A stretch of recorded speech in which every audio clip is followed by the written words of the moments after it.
Pernah nggak kamu merasa capek, padahal kamu tidak melakukan hal yang berat, tidak sakit, tidak kerja keras, tidak kelelahan fisik. Tapi entah kenapa, di dalam rasanya kosong dan berat.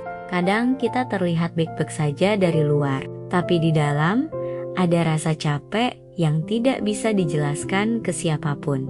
Ini cerita Raka.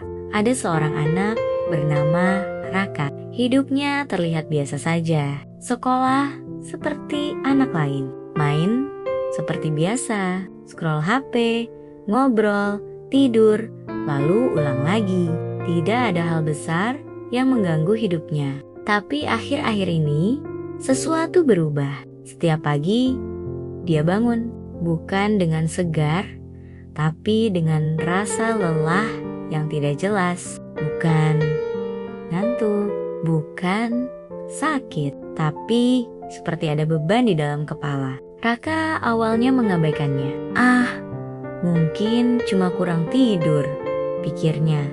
Tapi hari demi hari rasa itu tetap ada, dan semakin lama dia mulai merasa aneh dengan dirinya sendiri. Dia mulai memperhatikan pikirannya, dan disitulah semuanya terasa berbeda. Pikirannya tidak pernah benar-benar berhenti.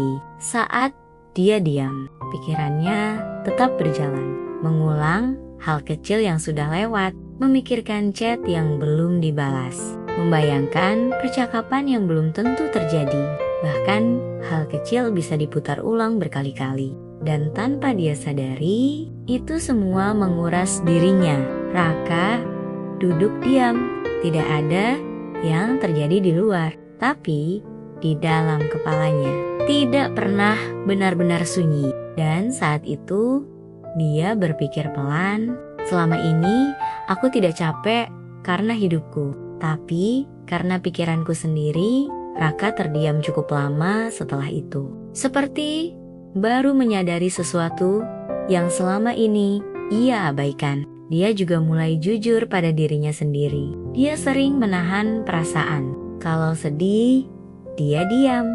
Kalau kesal, dia tahan. Kalau lelah, dia selalu bilang, "Aku gak apa-apa." Tapi ternyata perasaan itu tidak hilang. Dia hanya menumpuk di dalam. Momen yang membuat Raka mulai menyadari, Raka mulai mengerti satu hal sederhana. Capek emosional bukan selalu karena hidup yang berat, tapi karena pikiran yang terus bekerja tanpa berhenti dan perasaan yang terus ditahan terlalu lama. Pelan-pelan itu menguras energi tanpa kita sadari dari mana mulainya. Ini sebagai penutup dari cerita itu.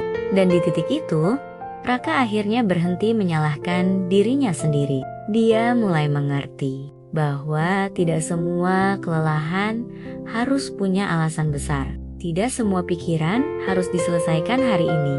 Dan tidak semua perasaan harus ditahan sendirian. Dan mungkin kalau kamu juga merasakannya sekarang, kamu tidak sedang lemah. Kamu hanya terlalu lama tidak benar-benar tenang.